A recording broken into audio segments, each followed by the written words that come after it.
Hello everyone, welcome to BioPuri. If you like the videos present on my channel, please like, comment, share and subscribe. तो हम continue करते हैं chapter 10 cell cycle and cell division और ये हमारी part 6 video है। Previously हमने 5th video को दो पार्ट में पढ़ा था। पहले हमने मियोसिस का इंट्रोडक्शन पढ़ा एंड फिर सेकेंड वीडियो में हमने मियोसिस 1 का प्रोफेज 1 कवर किया था। तो आज इस वीडियो में हम मियोसिस 1 की और स्टेजेस एंड मियोसिस 2 कंप्लीट करेंगे। तो पहले डायग्रामेटिकली देखते हैं, समझते हैं कि मियोसिस 1 की और स्टेजेस में क्या होता है। हमने प्रोफेज 1 में लास्ट देखा था डाइकाइनेसिस, जहां पे आपका टर्मिनलाइजेशन हो जाता है क्लाज्मेटा का, जहां पे आपकी क्रॉसिंग ओवर हुई है। तो अब आपके जो होमोलोगस क्रोमोसोम है वो मेटाफेज 1 में एंटर करेंगे और मेटाफेज में क्या होता है, हमारे जो क्रोमोसोम्स हैं वो मेटाफेज प्लेट या इक्वेटोरियल लाइन पे अलाइन हो जाते हैं। तो याद रखेंगे मेटाफेज 1 में होमोलोगस क्रोमोसोम मेटाफेज प्लेट पे अलाइन हो गए। अब एनाफेज में क्या होगा, आपके जो स्पिंडल फाइबर्स हैं, माइक्रोट्यूब्यूल्स हैं, वो काइनेटोकोर से अटैच्ड होंगे और आपके पूरे होमोलोगस क्रोमोसोम को पोल्स पे लेके चले जाएंगे। तो आप देख सकते हो यहाँ पे 4 होमोलोगस क्रोमोसोम्स हैं ऑपोजिट पोल्स पे। नेक्स्ट होगा टीलोफेज 1। अब हमारे पास टीलोफेज 1 के एंड में दो सेल्स आएंगे जो कि कैसे हैं, डाइड ऑफ सेल्स जिसे हम कहेंगे, जिनमें दो pair of homologous chromosome present हैं। उसके बाद होगा इंटरकाइनेसिस। तो इंटरकाइनेसिस एक तरह का इंटरवल है जो कि मियोसिस 1 और मियोसिस 2 के बीच में होता है। अब आपने देखा मियोसिस 1 के प्रोफेज 1 में हम जहां पे भी बात कर रहे हैं हम होमोलोगस क्रोमोसोम्स की बात कर रहे हैं, हम पेयर ऑफ क्रोमोसोम्स की बात कर रहे हैं। हम कभी भी सिंगल क्रोमैटिड सिस्टर क्रोमैटिड्स की बात नहीं कर रहे कि वो सेपरेट हो रहे हैं। तो याद रखेंगे मियोसिस 1 में होमोलोगस क्रोमोसोम ही मेटाफेज प्लेट पे आएंगे, होमोलोगस क्रोमोसोम ही ऑपोजिट पोल्स पे जाएंगे और होमोलोगस क्रोमोसोम ही दो सेल्स बनाएंगे, आपके डॉटर सेल्स, जिन्हें हम डाइड ऑफ सेल्स कहते हैं। नेक्स्ट आता है मियोसिस 2। अब आपका मियोसिस 2 सिमिलर है लाइक माइटोसिस, क्योंकि हमें पता है माइटोसिस में हमारा जो क्रोमोसोम है उसके क्रोमैटोफोर पे आपके स्पिंडल फाइबर अटैच होते हैं और सिस्टर क्रोमैटिड को अलग कर देते हैं। तो मियोसिस 2 भी सेम टू सेम माइटोसिस जैसे होता है और हमारे मियोसिस 2 का जो रिजल्ट है वो है 4 haploid cells, that is tetrad. जैसा कि हमने पढ़ा था कि मियोसिस 2 के एंड में हमें 4 हेप्लॉइड सेल्स मिलेंगे जो कि हेप्लॉइड इन नेचर होंगे, हाफ हो जाएंगे आपके सभी क्रोमोसोम नंबर, जो आप क्लियरली यहाँ देख सकते हो। अब हमारी टीलोफेज 1 के बाद क्या स्टेज आई, इंटरकाइनेसिस। उसके बाद आएगा मियोसिस 2 का प्रोफेज 2।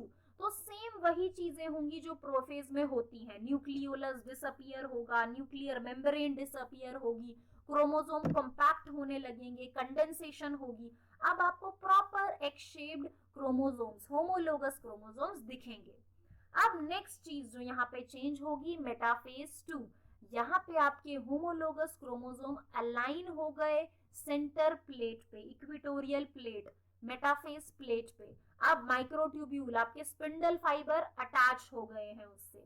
एनाफेज में क्या होगा, अब आपका सेंट्रोमियर स्प्लिट हो जाएगा जिससे सिस्टर क्रोमैटिड अलग हो जाएंगे। तो यहाँ एनाफेज 1 और एनाफेज 2 में यही डिफरेंस है। एनाफेज 2 में आपके सिस्टर क्रोमैटिड अलग हो रहे हैं और एनाफेज 1 में होमोलोगस क्रोमोसोम्स अलग हुए थे। तो एक पूरा क्रोमोसोम पोल पे गया था एनाफेज 1 में। एनाफेज 2 में आपका ये एक सिस्टर क्रोमैटिड और ये एक सिस्टर क्रोमैटिड दोनों ऑपोजिट पोल्स पे चले जाएंगे। तो आप देख सकते हो अब आपके पास हाफ नंबर हो गया है आपके क्रोमोसोमल मटेरियल का। टीलोफेज 2 में अब यही जो आपके क्रोमोसोम्स, यही जो आपके सिस्टर क्रोमैटिड जो पोल्स पे गए हैं वो डिवाइड हो जाएंगे, साइटोकाइनेसिस होगा और आपके पास 4 हेप्लॉइड सेल आपको मिलेंगे। तो अब एक कलरफुल डायग्राम भी देख लेते हैं मियोसिस 1 एंड मियोसिस 2 का। इंटरफेज स्टेज प्रोफेज 1 होगा जिसकी हमने 5 स्टेजेस पढ़ी आपकी, जिसको मैंने याद कराने के लिए आपको बताया था, let Zoya pick dancing doll. तो leptotene, zygotene, pachytene, diplotene and diakinesis. आपके पूरे सेंटेंस के सभी के फर्स्ट लेटर आपके लिए एक निमोनिक्स है, जिससे आप प्रोफेज 1 की पांचों स्टेजेस याद कर सकते हैं। फिर है मेटाफेज 1। तो यहाँ आप देखो होमोलोगस क्रोमोसोम, रेड और ब्लू कलर, ये दोनों मेटाफेज प्लेट पे अलाइन हो गए। एनाफेज 1 में आपके होमोलोगस क्रोमोसोम सेपरेट हो गए, वो पोल्स पे चले गए, जिन्हें स्पिंडल फाइबर माइक्रोट्यूब्यूल्स ने पोल्स की तरफ पुल कर लिया। और ये आपका फिर एनाफेज के बाद आया टीलोफेज 1। और टीलोफेज में आपके पास दो सेल्स आपको मिले, डायड ऑफ सेल्स, जिनमें क्या है, पेयर ऑफ होमोलोगस क्रोमोसोम्स हैं। फिर साइटोकाइनेसिस होगा। साइटोकाइनेसिस के बाद आपकी आती है इंटरकाइनेसिस, जिसमें अब आपके ये डायड ऑफ सेल्स आगे जाएंगे मियोसिस 2 में। तो आप देखो प्रोफेज 2 होगा, सिमिलरली क्रोमोसोम वापस से कंडेंसेशन होंगे। मेटाफेज 2 में आपके होमोलोगस क्रोमोसोम वापस प्लेट पे आ गए हैं। अब यहाँ पे आपके माइक्रोट्यूब्यूल किससे अटैच होंगे, काइनेटोकोर से, और वो आपके सिस्टर क्रोमैटिड को सेपरेट करेंगे। तो आप डिफरेंस यहाँ देख ही सकते हो, यहाँ पूरा एक क्रोमोसोम गया था पोल पे, यहाँ सिर्फ एक एक सिस्टर क्रोमैटिड जा रहे हैं। तो यहाँ होमोलोगस क्रोमोसोम जब मेटाफेज प्लेट पे अलाइन हुए, उसके बाद सिस्टर क्रोमैटिड्स अलग हो गए। अब इस तरह से आपके 4 cell at the end of meiosis 2 आपको मिलेंगे। तो टीलोफेज 2 के बाद सब कुछ रीअपियर होने लगेगा, न्यूक्लियर मेम्ब्रेन आ जाएगी, ऑर्गेनेलीज आ जाएंगे। साइटोकाइनेसिस के बाद हमें रिजल्ट मिलेगा 4 सेल्स, जो कि हेप्लॉइड इन नेचर है। तो यहाँ पे भी आप डायग्राम देख सकते हो। डायग्राम से समझना आपके लिए बहुत ही इंपॉर्टेंट चीज है मियोसिस के प्रोसेस, क्योंकि अगर आप एक बार समझ गए कि हो क्या रहा है सेल में, कैसे होमोलोगस क्रोमोसोम, कैसे सिस्टर क्रोमैटिड सेपरेट हो रहे हैं, तो आप इजीली ये सभी प्रोसेसेस को, माइटोसिस मियोसिस को डिफरेंशिएट कर पाएंगे और लिख पाएंगे।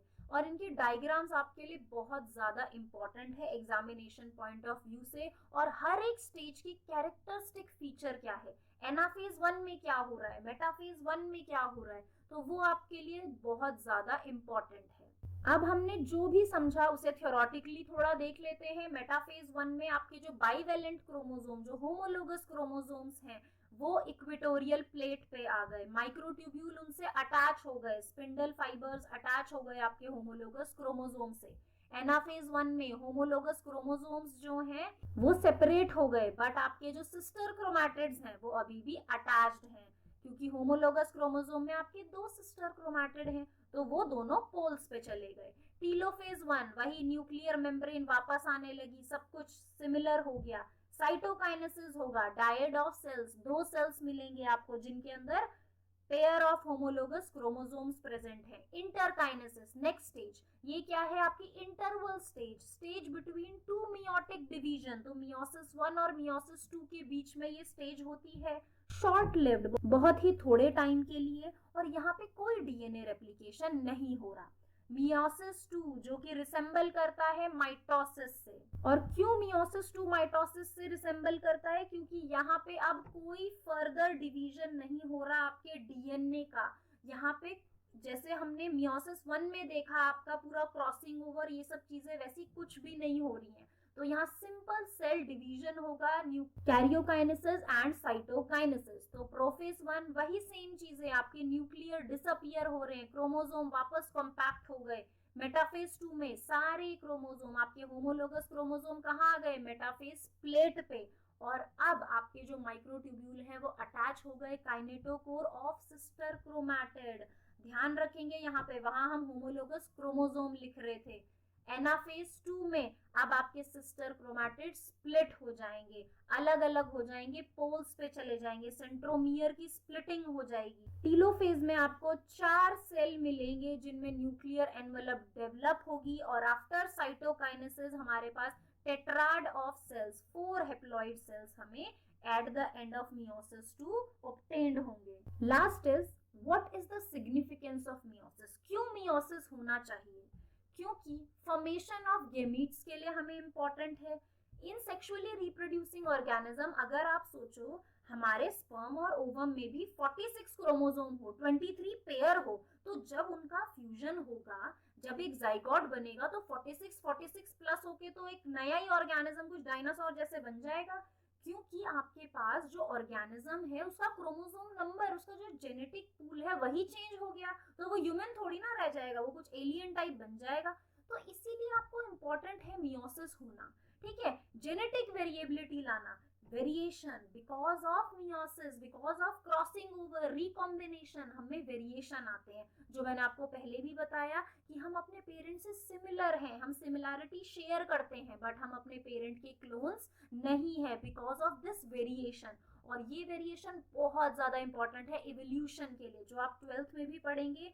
जैसे हम बोलते हैं कि जो स्पीशीज फिट है, सर्वाइवल ऑफ द फिटेस्ट जो टर्म है हर्बर्ट स्पेंसर ने दिया था, उन्होंने कहा कि जो स्पीशीज फिट होगी, जो लड़ाई कर पाएगी, एनवायरमेंट में रह पाएगी, उसी को इवोल्यूशन, उसी को नेचर सेलेक्ट करेगा। तो ये चीजें, और इसी पे जो थ्योरी है सर्वाइवल ऑफ द फिटेस्ट को लेकर, आपके चार्ल्स डार्विन की जो थ्योरी है नेचुरल सिलेक्शन की, वो इसी स्टेटमेंट से लेकर आई है कि जो इंडिविजुअल का जो वेरिएशन है वो सूटेबल है रहने के लिए, वही सेलेक्ट होते हैं। तो इसको ज्यादा डिटेल में नहीं करते हैं हम, बहुत ही इंटरेस्टिंग चैप्टर है इवोल्यूशन, 12th में हम ऑब्वियसली पढ़ेंगे इसे। मेंटेनेंस ऑफ क्रोमोसोम नंबर, अभी जैसे मैंने आपको बताया क्रोमोसोम नंबर कांस्टेंट रहना चाहिए, ऐसा नहीं 46 का डबल हुआ उसका फिर ट्रिपल हो गया, तो क्रोमोसोम नंबर जो है आपके वो सेम रहने चाहिए थ्रू आउट द स्पीशीज। और क्रोमोसोम नंबर रीस्टोर हो जाता है ड्यूरिंग फर्टिलाइजेशन, क्योंकि हाफ क्रोमोसोम थे आपके स्पर्म एंड ओवम में, जब फर्टिलाइजेशन हुआ तो हमारे पास 46 क्रोमोसोम 23 पेयर का एक जाइगोट फॉर्म हुआ, डिप्लॉयड ऑर्गेनिज्म फॉर्म हुआ।